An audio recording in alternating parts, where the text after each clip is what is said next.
You know, you meet people in the strangest places, you know? Amanda Noor, Incubus fan. Incubus, what's the name of that site? Incubus Online? Incubus Online. What the fuck are View. you doing here today, Incubus man? Online View. Incubus Online View. IOV. That's all you need. So IOV. here I am, walking my dog in the pond over here, and who do I meet? Amanda Noor. Thinking about a venue, Mikey's Big Show, and Vacuum. What do you think? Royce Hall. I think this could work. Does that work for you? I think, you know.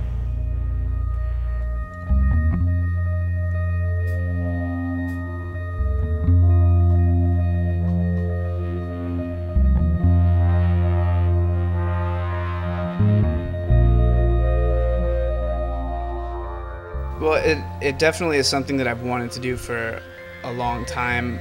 It's not really, it doesn't come easily for me. Like writing rock music, writing songs, like that seems to happen really naturally for me, I guess. Yeah. And this is, you can't, I don't know, it's not, there's nothing improvisational about it. Mm-hmm. Literally every note that gets played, there's a decision behind it, like a choice, you know. So was that kind of maybe some of the draw to it, or what was the... Yeah, it's a challenge. The draw is definitely it's a challenge. It's the hardest thing I've ever done. All right, so you should know that I'm one of those people that goes to the message boards. I am aware of that. Okay, just making sure, you know, that we all sit around and talk about, like, why did you wear a blue shirt or whatever. That's okay. You can ask me. You can ask me whatever you want. No, but I was gonna say is that the reason I mentioned that is that like last year, like about a year and change ago, somebody sent you a MySpace message and you replied to them and basically laid out this whole thing. I think that was the first time that like the fans got a sense of. Was that when it started, or it had been going on for a while and you just decided to kind of tell people about it then? The idea of it, or when I actually started writing for it, was when after I had surgery. After I couldn't play guitar for, you know, a couple months, and I had to do something with myself. I was gonna go crazy. So Right. that was when I started really kind of committing myself to writing music for that.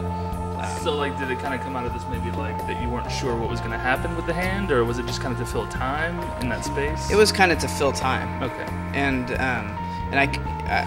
I guess maybe what had distracted me from doing it previously was that, you know, it's such a challenge to do something like that for me, that there have been times in the past when I've tried to write music like this stuff that I'm working on now, where I'll get a little ways into it and then just sort of go start playing guitar. Right. And just forget about it, because it's hard, you know. It's like having to relearn how to walk again. Right. You know, it's like having to learn something that you've already been good at doing for a long time, learn it a whole different way, like, you know, running marathons backwards. Yeah. You know, it's a whole different thing for me.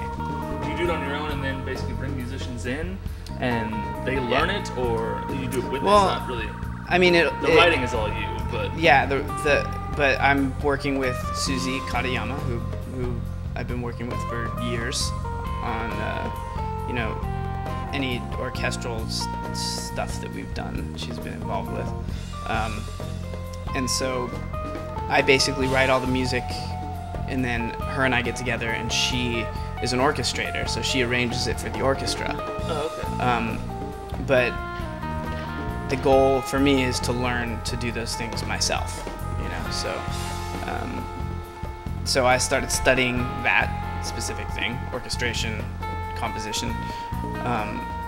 But I'm not at the level where I can do that by myself.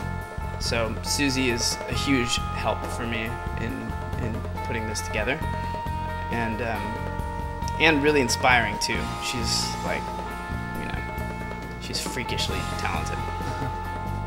So it's a really great experience for me to go through the whole process of writing all this music, you know, being involved with, you know, like the orchestration. It's not like I just give it to her and she just does everything and it just magically appears. Right. You know, I'm heavily involved in that also. So in doing this, I took a few questions from the internet boarding community, and this is one of those right here. Basically, you sort of kind of covered this, but how do you approach how do you approach writing it? This is from Ross in Michigan. How do you approach writing it? Where do you start with this? When you came up with the idea to do this, what was kind of the first step, I guess? The first step is I just sit down in front of a piano. Yeah. You know, mostly all the music was written on a piano or a keyboard of some kind.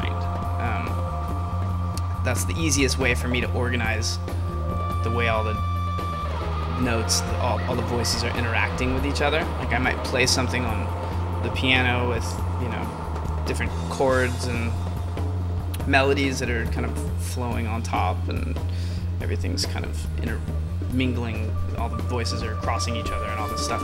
But the intention is to later take all of the notes, all the individual notes, and separate them out and assign them to different instruments to play. So that's kind of how the process works, just from the writing standpoint for me. Like I just sit in my studio, and I guess in that respect it's kind of the same thing as when I'm writing songs, you know. They just come whenever they come. It's not I can't plan for it. Well, that kind of segues into, this is from Leanne in Fort Lauderdale, Florida. Like when you're writing with the band, it's very much a collaborative thing, you know, where all the members are kind of, you know, doing. Was it a challenge for you to just do it completely on your own, or what do you feel is the difference, you know, maybe between the two? I mean, there's a lot of stuff, even with there's a lot of stuff with the band that most of the music with the band starts the same way that I'm writing this stuff. Like I usually just sort of start writing. It's like some like stream of consciousness kind of thing, where just whatever pops into my head is what I start working on. You know, like the Odyssey, for example, that 25-minute long, something like that. That's how long it was. Piece of music that I actually wrote all of it by myself. Oh, okay. And I'm kind of used to that part of the process. And then getting together with the other guys to really put the songs together, that's really where their input gets taken in, like at that point in the process.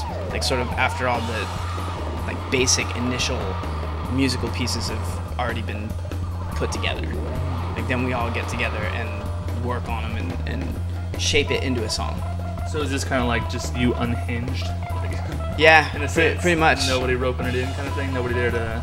Yeah, if it turns out to be a horrible train wreck, it's totally my fault. It's completely my fault. But again, you know, I like the challenge. I like the idea of completely shaking the tree, you know. Yeah. And I'm definitely gonna get hurt a few times.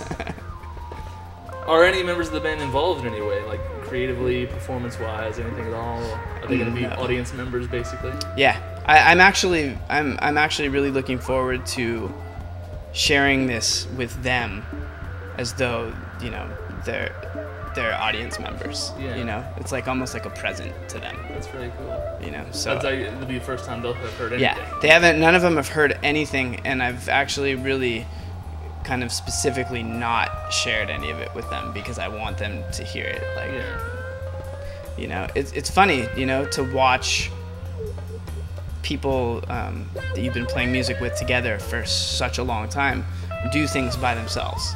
You know, like when I watch Ben play his concerts and listen to the records that he's made, and it's really impressive, you know, to see somebody go off and do something on their own. Yeah. You know, and you know, I've been very like impressed with how great it is, you know, that Brandon, you know, puts together these books and these art exhibits. And I think it's a necessity if you're in a creative situation, especially one like ours where we've been together for 17 years. I mean, Ben hasn't been with us for that long, but, you know, me, Brandon, and Jose have been playing together for that long. And I think it's really important for everybody to kind of have their own outlets that are separate, you know, that are different, because it'll make it so much more enjoyable and profound when you can come back together and do those things again that you've been doing, you know, with your friends. Right.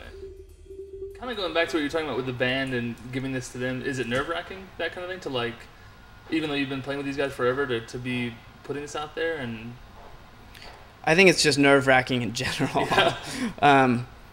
It's not really nerve-wracking to me, for me to share it with them. That's not nerve-wracking. It's just nerve-wracking to know that it could be a total mess and completely suck horribly. So we'll see.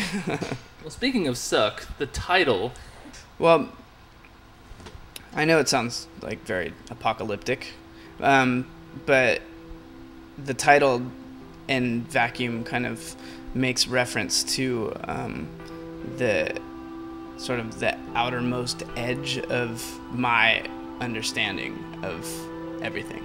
It's kind of like there's a place, there's like an event horizon where our knowledge of things stops, and it's slowly expanding outward. Actually, it's expanding outward pretty quickly, but you know, it's kind of like getting to peek behind the curtain a little bit at a time. Yeah. Just as far as our scientific knowledge goes, that's really kind of the driving force behind my inspiration for mostly everything, actually. So the title and vacuum is really kind of like it's almost kind of literal. It's kind of like, you know, the vacuum of space where it end, like where does it end? Yeah. You know, like what's on the other side of that, and nobody really knows. Very 2001. Yeah. That's what goes on inside my brain.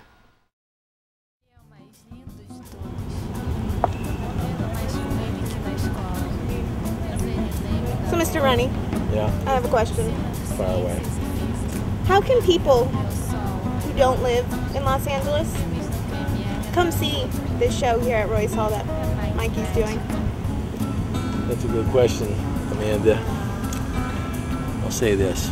For all you folks out there, anywhere that Incubus has played, any country, any state that we've played in, if you can get to LA on your own, find a place to put yourself up, feed yourself, we're going to make sure you get 2 tickets to the show.